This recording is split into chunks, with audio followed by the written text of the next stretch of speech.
am Rishi Vajpayee. Today I teach you how to calculate SCF. तो class हम लोगों ने अपने प्रीवियस वीडियोस में आप लोगों को बताया था मैंने कि what are the difference between factors and multiples. ठीक है क्लास. तो हम लोगों ने फैक्टर्स और मल्टीपल्स को एक इंडिविजुअल टर्म्स में अलग अलग वीडियो के बेसिस में पढ़ा था. ठीक है. उसमें हम लोगों ने सीखा था कि फैक्टर्स क्या होते हैं, मल्टीपल्स क्या होते हैं, फैक्टर्स के फैक्ट क्या होते हैं और how to calculate the factors, कैसे कैलकुलेट किए जाते हैं. इसी तरीके से हम लोगों ने मल्टीपल्स का भी पढ़ा था.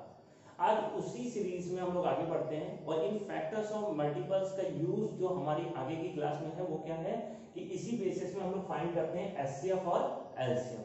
तो आज हम लोग क्लास एचसीएफ को कैलकुलेट करना सीखेंगे. एचसीएफ को कैलकुलेट करने के लिए जो आपके पास टोटल मेथड होते हैं क्लास, वो आपके पास जो मेथड है वो है 3. टोटल 3 मेथड्स होते हैं एचसीएफ को कैलकुलेट करने के लिए. तो आज हम उन्हीं 3 मेथड से अलग एक एग्जांपल लेके हम एचसीएफ फाइंड करेंगे ताकि आपको पता लग जाए कि हर मेथड के थ्रू एचसीएफ कैसे निकाला जाता है. आपके क्वेश्चंस में क्वेश्चन पेपर में या फिर आपके एग्जाम में आपसे जब पूछा जाएगा कि find the HCF by this method, कोई भी मेथड, उन 3 मेथड्स में से कोई भी मेथड आपसे पूछा जाएगा कि आपको एचसीएफ फाइंड करना है इस मेथड से, तो आपको पता तो लगे कि किस मेथड के थ्रू एचसीएफ किस बेसिस से निकाला जाता है. तो पहले मैं आपको बता दूं कि वो 3 मेथड हैं कौन से. तो आज हम लोग 1 बाय 1 एक एक मेथड की बात करेंगे, पर मैं नाम बता दे रहा हूं, फिर मैं आपको एक एक मेथड के थ्रू कैलकुलेट करना बताऊंगा. 3 मेथड में सबसे पहला मेथड जो है वो है ऑल फैक्टर्स मेथड, जिसमें हम फैक्टर्स की हेल्प से एचसीएफ फाइंड करेंगे. दूसरा जो मेथड है वो है prime factorisation method. 4th 5th class में आप लोगों ने पढ़ा भी होगा, 5th में भी है इस बार, नेक्स्ट ईयर भी होता है आपका, और फिर धीरे धीरे आगे की क्लास में इनका छोटा यूज होता ही रहता है ना. फैक्टर्स और ये सब फाइंड करते रहते हैं, वो अलजेब्रिक टर्म्स में जो भी हमारा टर्म आगे की क्लासेस हैं वहां पर ही मिलता रहता है. तो दूसरा जो मेथड है वो है प्राइम फैक्टराइजेशन मेथड. हम लोग सीखेंगे प्राइम फैक्टराइजेशन यानी प्राइम नंबर का यूज करके हम लोग फैक्टर्स निकालते हैं, तो उससे एलसीएम कैसे निकाला जाएगा. और लास्ट जो हमारा मेथड होगा वो होगा डिवीजन मेथड, यानी डिवाइड के थ्रू हम लोग फाइंड करेंगे कि दो नंबर के बीच का एचसीएफ क्या होगा. याद रखिए क्लास, फैक्टर तो आप इंडिविजुअल निकाल सकते हो, किसी भी एक नंबर का आप फैक्टर फाइंड कर सकते हो, पर एक नंबर का एचसीएफ नहीं फाइंड कर सकते हो. एचसीएफ फाइंड करने के लिए आपके पास मिनिमम कितने टर्म्स होनी चाहिए, 2, तब आप जाके दो नंबर के बीच का एचसीएफ फाइंड कर पाएंगे. एचसीएफ होता क्या है sir class? HCF stand by highest common factor. जो फुल फॉर्म होता है एचसीएफ का वो होता है हाईएस्ट कॉमन फैक्टर, यानी दो नंबर के बीच का जो हाईएस्ट नंबर है और कॉमन नंबर, जो दोनों फैक्टर्स में या दो नंबर के बीच का जो हाईएस्ट फैक्टर है ना, जो दोनों में कॉमन हो, वही हमारा एचसीएफ होता है. तो इस कॉमन फैक्टर को फाइंड करने के लिए हमारे पास 3 मेथड है. तो क्लास हम लोग क्लास कंटिन्यू करते हैं, अपना पहला मेथड सीखते हैं. पहला मेथड देखो कैसे कैलकुलेट करेंगे, ऑल फैक्टर मेथड. इसमें हम फाइंड करेंगे इस मेथड से एचसीएफ. तो क्लास एक एग्जांपल लेते हैं. एग्जांपल हम दो नंबर का ले रहे हैं. एक नंबर हम मान लेते हैं 12 और दूसरा नंबर हम ले लेते हैं 16. छोटा नंबर मैं आपको बता रहा हूं, ठीक है. इससे हम कैलकुलेट करेंगे एचसीएफ कैसे. तो एक नंबर है 12 और दूसरा नंबर है 16. अब इससे हमें एचसीएफ फाइंड करना है इस मेथड से. तो पहले हम 12 के फैक्टर्स देखेंगे. बताया था मैंने आपको, वो फैक्टर्स वो होते हैं जो इस पर्टिकुलर हमारे गिवन नंबर, जो क्वेश्चन वाला नंबर है, उसको पूरी तरीके से सॉल्व आउट कर सके, यानी डिवाइड कर सके. ठीक है. तो वही हमारे फैक्टर्स हो गए. तो अब यहाँ पर क्या हुआ, हम लोगों ने इसके फैक्टर निकाले. तो पहला फैक्टर क्या है 1, दूसरा फैक्टर क्या है 2, इनसे सबसे 12 डिवाइड हो रहा है. तीसरा फैक्टर क्या है 3, 4, 6 और लास्ट में ये खुद इटसेल्फ, यानी 12 भी इसका क्या हो गया फैक्टर्स. अब हम लोग क्लास इसी तरीके से हम लोग 16 का भी फैक्टर फाइंड करेंगे. तो 16 का फैक्टर हो गया 1 कॉमन फैक्टर होता है, चाहे जो नंबर हो उसका फैक्टर 1 होगा, है ना. 1 सबका फैक्टर होगा क्लास. उसके बाद देखिए दूसरा नंबर है आपका 2. ये भी आपका क्या है 16 का फैक्टर है. 2 से 16 जो है वो 2 से डिवाइड हो जाता है. 3 से नहीं होगा क्लास, 4 से हो जाएगा, 8 से हो जाएगा और लास्ट कौन सा है 16. तो ये आपके यहाँ पर जो टोटल फैक्टर निकले वो 6 निकले और यहाँ पर जो आपके फैक्टर निकले वो क्लास कितने निकले 5. ठीक है. अब हम लोगों को इन दोनों बेसिस से आपको एचसीएफ फाइंड करना है ना. एचसीएफ ऑफ 12 एंड 16 इज, अब देखिए क्लास पहले तो हम देखेंगे दोनों में से कॉमन फैक्टर कौन सा है. तो देखिए यहाँ पर 1 है और यहाँ पर भी क्या है 1, तो ये दोनों कॉमन है, ये दोनों भी कॉमन है और 4 यहाँ पर भी ये टर्म्स कॉमन है. अब बताइए जो नंबर दोनों में कॉमन है उसमें सबसे हाईएस्ट नंबर कौन सा है क्लास 1? नहीं, हाईएस्ट नहीं, 1 से बड़ा तो 2 भी है. 2 नहीं, नहीं, 2 से भी बड़ा यहाँ 4 है, उसके अलावा यहाँ कोई और नंबर कॉमन नहीं है, तो इसका मतलब सबसे हाईएस्ट नंबर कौन सा है 4, तो इसका मतलब दोनों का एचसीएफ क्या हो गया 4। ये सिंपल सा मेथड है क्लास। अब मुझे आई होप आप लोगों को समझ में आ गया होगा कि ये इस मेथड के थ्रू एचसीएफ को कैसे फाइंड करते हैं। तो क्लास देखिए बिल्कुल सिंपल सा था, जो भी नंबर है गिवन नंबर उसके फैक्टर निकालने हैं, दूसरे नंबर के भी आपको फैक्टर निकालने, फिर आपको आइडेंटिफाई करना है कि दोनों में कॉमन फैक्टर कौन से, उस कॉमन फैक्टर में जो सबसे बड़ा फैक्टर होगा, यानी सबसे बड़ा फैक्टर और कॉमन जो दोनों में कॉमन हो वही आपका क्या हो जाएगा आंसर। क्लियर हो गया क्लास? तो ये था आपका ऑल फैक्टर मेथड। अब हम इसी के साथ सेकंड मेथड स्टार्ट करते हैं क्लास। सेकंड मेथड कौन सा है आपका? सेकंड मेथड है क्लास आपका प्राइम फैक्टराइजेशन मेथड। जो आपका सेकंड मेथड है वो है प्राइम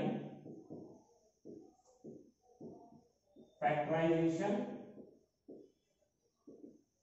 मेथड। इसमें भी हम लोग क्लास इसी नंबर का फाइंड करते हैं ताकि आप देख सको सबका आंसर कॉमन आ रहा है कि नहीं आ रहा। तो 12 और 16, तो सबसे पहले हम 12 को डिवाइड करेंगे और उन फैक्टर से डिवाइड करेंगे, उन नंबर से डिवाइड करेंगे जो नंबर क्या हो प्राइम, इसीलिए प्राइम नंबर से डिवाइड करते हैं, इसलिए ये कौन सा फैक्टराइजेशन हो जाता है प्राइम फैक्टराइजेशन। क्लास इसमें हरदम आप डिवाइड उन्हीं नंबर से करोगे जो प्राइम होगा। तो सबसे छोटा प्राइम नंबर कौन सा है 2, ये याद रखिएगा क्लास, 2 सबसे छोटा प्राइम नंबर होता है, 1 प्राइम नंबर नहीं होता है। क्यों नहीं होता है अगर पूछा जाए रीजन, तो देखिए रीजन ही हमें पढ़ना है क्लास। मैं इसीलिए हर क्लास का हर टॉपिक का आपको फैक्ट जरूर बताता हूं, क्योंकि हमारी सीनियर क्लास में या कंपटीशन लेवल में आजकल फैक्ट पूछे गए हैं। सॉल्व करना तो सबको आता है, फैक्ट्स पूछे जाते हैं। ऑप्शनल भी आपके क्वेश्चन आने लगे हैं, तो ऑप्शनल के बेसिस पे भी थोड़ा पेपर टफ बनाने के लिए फैक्ट पूछ लेते हैं, उससे पता लग जाता है कि इस टॉपिक में बच्चे की बेसिक्स कैसे हैं। तो बेसिक को बहुत अच्छे से क्लियर करने के लिए फैक्ट्स पढ़ने हैं क्लास, ठीक है। तो अब देखिए यहाँ पर प्राइम नंबर की बात करें तो 2 सबसे छोटा प्राइम नंबर होता है। 1 क्यों नहीं प्राइम नंबर होता? क्योंकि 1 हैज ओनली 1 फैक्टर। 1 के कितने फैक्टर होते हैं 1, और प्राइम नंबर की रियल डेफिनेशन क्या है? Those number which has 2 factor. ऐसे नंबर जिसके 2 फैक्टर हों उसी को हम प्राइम कहते हैं। तो 2 के 2 फैक्टर होते हैं 1 और 2, पर 1 का केवल 1 होता है, इसलिए 1 प्राइम नहीं 2 प्राइम होता है। एक चीज और क्लास, 2 एक अकेला ऐसा नंबर है जो इवन भी है और प्राइम भी है, नहीं तो सारे इवन नंबर प्राइम नंबर नहीं है, कंपोजिट नंबर है, ठीक है। और बाकी जितने भी रिमेनिंग प्राइम नंबर है सब ऑड है। तो 2 ही एक ऐसा प्राइम नंबर है जो इवन है। तो 12 को 2 से डिवाइड किया, कितना आ गया 6, 2 से फिर डिवाइड किया 3, इस बार हम लोग 3 से डिवाइड करेंगे तो आपका क्या आ गया 1। क्लियर हो गया क्लास? तो ये आपके फैक्टर निकले 12, ठीक है। इसी तरीके से हम लोग निकालेंगे किसके 16 के। 2 से किया क्लास, थोड़ा सा और कॉर्नर में लिख लेते हैं ताकि बीच में इनके फैक्टर्स निकालें। यहां पर हम देख लेते हैं 16, 2 से डिवाइड किया तो ये हो गया 8, 2 से फिर से किया क्लास 4, 2 से किया 2 और 2 से किया 1। ये तब तक डिवाइड करते रहेंगे क्लास जब तक लास्ट में आपको आपका 1 ना आ जाए, तब तक हम डिवाइड करेंगे। और डिवाइड हरदम उस नंबर से करेंगे जो जिससे ये सॉल्व हो जाए और दूसरा वो नंबर क्या हो प्राइम हो। यानी कि डायरेक्ट हम इसको 8 से डिवाइड नहीं कर सकते थे, 4 से नहीं कर सकते, क्यों? क्योंकि ये मेथड गलत होता है। प्राइम फैक्टराइजेशन है, इसलिए आपको जो भी नंबर डिवाइड करने हैं वो प्राइम होने चाहिए। अब इसी तरीके से अगर हम 12 के यहाँ पर फैक्टर लें, ये 12 कैसे बना? तो 2 इंटू जो नंबर थे जिनसे ये डिवाइड हो रहा था उन्हीं को आप मल्टीप्लाई के टर्म्स में लिख देंगे। इसी तरीके से आप 16 को भी लिख देंगे, तो कितनी बार मल्टीप्लाई हो रहा था 2? 4 टाइम्स। 4 टाइम्स आपका 2 मल्टीप्लाई हो रहा था। अब दोनों का एचसीएफ हमें फाइंड करना है, तो दोनों में कॉमन क्या है क्लास? ये 2 है, ये 2 कॉमन है, बाकी यहाँ रिमेनिंग 3 बच रहा है, यहाँ 2 और 2 बच रहा है। और कुछ कॉमन लग रहा है आपको? नहीं। तो इसमें से क्या कॉमन एक आया 2, और क्या कॉमन एक और आया 2, सेम नंबर है, ठीक है। तो हम लेंगे क्योंकि पेयर तो एक एक का बन रहा है, एक पेयर ये 2 पेयर, तो 2 इंटू 2, तो इसका मतलब दोनों का एचसीएफ कितना हो गया 4। क्लियर हो गया क्लास? ये ज्यादा इंपॉर्टेंट मेथड है, आपने किया भी है प्रीवियस 4th क्लास में, तो बहुत अच्छे से समझ के चलिए। इस तरीके से आप प्राइम फैक्टराइजेशन मेथड के थ्रू एचसीएफ को फाइंड कर सकते हैं। पहले आपने इस तरीके से डिवाइड किया, किससे डिवाइड किया? प्राइम नंबर से, यानी कि प्राइम नंबर भी हो और वो नंबर हो जो उसको डिवाइड कर सके। डिवाइड किया आपने, डिवाइड करने के बाद आपने इंडिविजुअल नंबर के फैक्टर्स लिख दिए, जैसे जो नंबर यहाँ पर थे। लिखने के बाद आपने उनमें से पेयर ढूंढा ऊपर नीचे, है ना, क्योंकि इन्हीं दोनों का आपको एचसीएफ फाइंड करना था। तो आपने पेयर ढूंढा, वही पेयर आपने मल्टीप्लाई करके आंसर निकाला। क्लियर हो गया क्लास? 2 मेथड हम लोगों ने सीख लिए, ऑल फैक्टर्स मेथड और प्राइम फैक्टराइजेशन मेथड। अब हम अपना लास्ट मेथड के थ्रू भी कैलकुलेट करते हैं एचसीएफ। अब हमारा लास्ट मेथड क्या है? लास्ट मेथड का नाम क्या है क्लास? लास्ट मेथड का नाम है डिवीजन मेथड। क्या नाम है? Division method.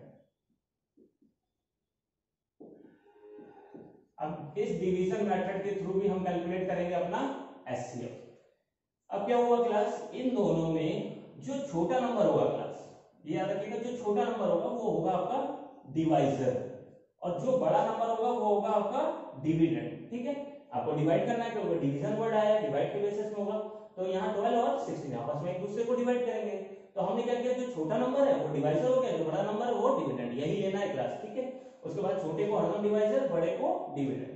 12 से डिवाइड नहीं हो रहा है पर तब भी करेंगे, चाहे हमारा रिमाइंडर क्यों ना बचे, कैलकुलेट करना ही है। तो 12 को 1 से डिवाइड 1 से मल्टीप्लाई किया 12, रिमेनिंग कितना बचा आपका 4। तो ये 4 क्या हो गया आपका रिमाइंडर। अब क्या हो गया क्लास, आप यहां से भी कंटिन्यू कर सकते हैं, मैं अलग से बता दे रहा हूं। 4 और यहां, यानी कि जो रिमाइंडर आएगा, एक चीज याद रखिएगा इस डिवीजन मेथड में, जो रिमाइंडर आएगा क्लास वही नेक्स्ट टर्म में क्या बन जाएगा, डिवाइजर। जैसे पहले 12 था तो अब डिवाइजर क्या बन जाएगा, जो रिमाइंडर आएगा। और डिविडेंड भी चेंज होगा, तो डिविडेंड क्या होगा, जो डिवाइजर होगा वो नेक्स्ट टर्म्स में क्या बन जाएगा आपका डिविडेंड। तो ये 12 यहां पर मूव हो गया और ये 4 आपका डिवाइजर हो गया। अब 4 से इसको डिवाइड करें, 3 या 12, तो ये पूरी तरीके से डिवाइड हो गया, रिमाइंडर कितना आ गया 0। यानी कि हम इस तरीके से डिवाइड कंटीन्यूअस करते रहेंगे, रिमाइंडर फाइंड होगा, फिर से जो आपका यहाँ डिवाइजर है वो आपका डिविडेंड बनता जाएगा। तो ये तब तक करते रहेंगे जब तक वो पूरी तरीके से सॉल्व नहीं हो। और जिस नंबर ने, जिस डिवाइजर ने उसको सॉल्व किया होता है, यानी जिस डिवाइजर के टर्म्स में, जो डिवाइजर है, जब आपका उस डिवाइजर के टर्म्स में जब आपका रिमाइंडर 0 आता है तो वही डिवाइजर आपका कहलाता है इसका एचसीएफ। तो यहाँ पर इन दोनों का एचसीएफ क्या है, कौन सा नंबर डिवाइड कर पा रहा है, 4।